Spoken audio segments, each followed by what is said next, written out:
I want you to know that you are blessed and highly favored, and that as you go toward the future, begin to know that you have greatness within you. And if just one of you here begin to envision yourselves as being blessed and highly favored to reach your goals, if just one of you capture the essence of what that means, that you have greatness within you and a responsibility to manifest that greatness, that you can make your parents proud, you can make your school proud, you can touch millions of people's lives, and the world will never be the same again because you came this way. And the students gave him a rousing standing ovation. And as he left the auditorium, I ran down the steps and I caught him in the parking lot. I said, "Mr. Washington?" He said, "Yes." I said, "Do you remember me, sir?" He said, "No." I said, "My name is Leslie Brown. My mother, she works in the cafeteria here. I'm one of the twins, Leslie and Wesley." I said, "Mr. Washington, but you know, I got these big dreams. I like talking to people. I love people." I said, I want to work with people, and I got this dream of buying my mama a home.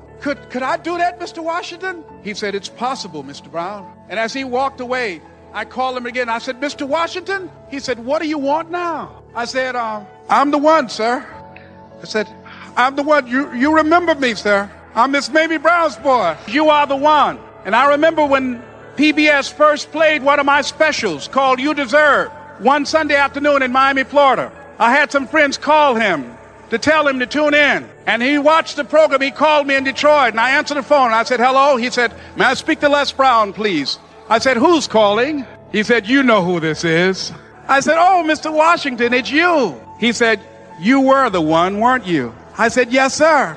He said, "And you were so crazy."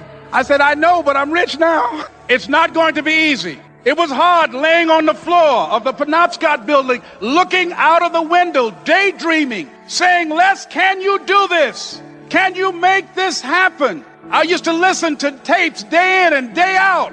Suffering and sacrifice and hard work is an indication of progress towards our dreams. The lack of sacrifice, the lack of suffering in our lives, its removal, its non-existence also equates to a non-existence of a great life, a non-existence of a dream happening, a big one anyway. And so embrace the fact that you're going to have to sacrifice and suffer to some extent. Once you've embraced that it's going to happen, it's almost not that bad. It's kind of like those of you that are fit. We already know, and you already know even if you're not, you've sort of accepted that before you go to the gym and get there, you're going to have to suffer. And we go anyway. It becomes a habit. No one goes into a gym thinking, "I'm not going to have to sacrifice or suffer. There'll be no discomfort or no pain." But millions of people go anyway, don't they, to the gym? On some level, they're suffering in the gym, whether it's breathing heavy or sweating or aches or pains or stress. Everything in the gym is a sacrifice, and to some extent, you're suffering, going through some pain. You know it before you go, don't you? Yet most of us go all the time. Yet in life, outside of that one area, most of us are worried about suffering. We're afraid of it. When we're suffering and sacrificing, we wonder whether it's worth it. We wonder whether we're supposed to. We wonder whether sacrifice or setbacks or suffering is a sign it's not our real dream, don't we? See, at the gym, you'd never think, "Oh, I'm going through some pain and discomfort. This must be a sign I shouldn't be at the gym." You'd never think that. It goes with the territory. Everyone knows this. Build a bicep or a tricep or a chest or legs.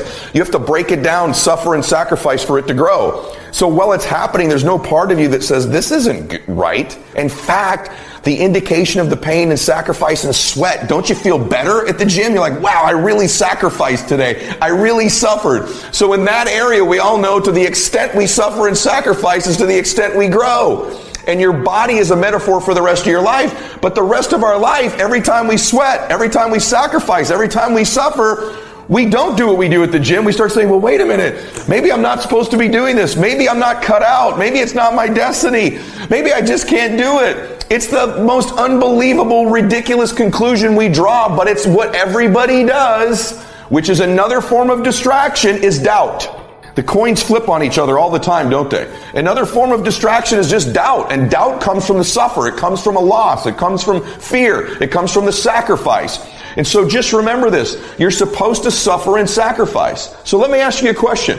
What are you willing to risk in order to make your dream come true? Nothing ventured, nothing gained. You're going to take a risk. Maybe it's financial. Maybe it's a risk of time. Maybe it's a risk at your job. Maybe it's a risk of looking bad. Maybe it's a risk of failing, of falling on your face, of going broke, of going through pain, of going through anxiety. Maybe it's even a risk in a relationship that's just going to be difficult while you do this. What are you willing to risk in order to win? Dreams will tell you things that you don't know. And then I thought, well, how the hell can that be? How in the world can something you think up tell you something you don't know? How does that make any sense?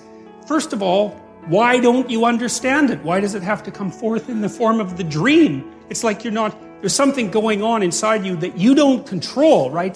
The dream happens to you just like life happens to you. I mean, there is the odd lucid dreamer who can, apply a certain amount of conscious control, but most of the time you're laying there asleep and this crazy, complicated world manifests itself inside you, and you don't know how. You can't do it when you're awake, and you don't know what it means. It's like, what the hell's going on? And that's one of the things that's so damn frightening about the psychoanalysts, because you get this both from Freud and Jung. You really start to understand that there are things inside you that are happening that control you instead of the other way around.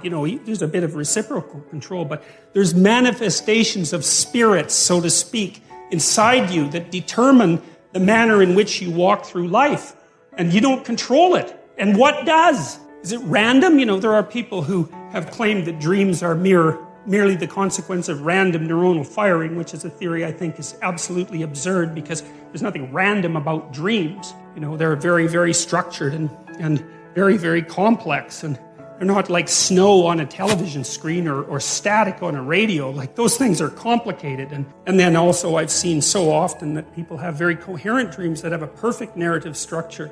They're fully developed in some sense, and so that theory just doesn't go anywhere with me. I just can't see that as useful at all. And so I'm more...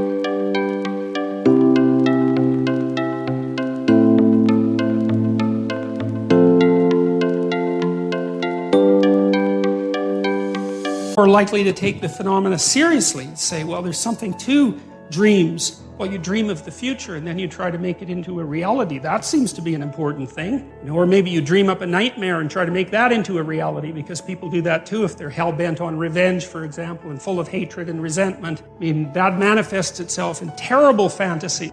You're going to see each goal just as if it were being realized this very minute. And you're going to write down a detailed description of exactly what you see. Do you intend to open a handmade furniture store in 3 years? What will the store look like from the street out front? Will there be gold leaf lettering on the windows? Or will there be a sign hanging over the door instead? How many square feet will the store contain? Will there be a showroom area for the furniture in front and a workspace in back? Or will the furniture be built at a different location? Do you intend to have any employees, or will you run the business entirely by yourself? Think of all the questions that need to be answered in order to see your goal with absolute clarity. And then write the information down in a notebook or on a piece of paper. That will become one of your most important personal possessions. But that's not all. Any goal is a powerful motivator only if there's a powerful reason behind it. Write down your reasons for wanting each goal in the same degree of detail that you use to write your descriptions. If you can't find a clear and convincing reason for each of your 16 goals, do some serious reevaluating. You may have more whims or pipe dreams than real goals, and now is the time to make that discovery. Keep working on your list until you have 16 clearly envisioned, strongly motivating, long-term goals. When the why gets big, powerful, strong. How seems to be so much easier without a strong enough.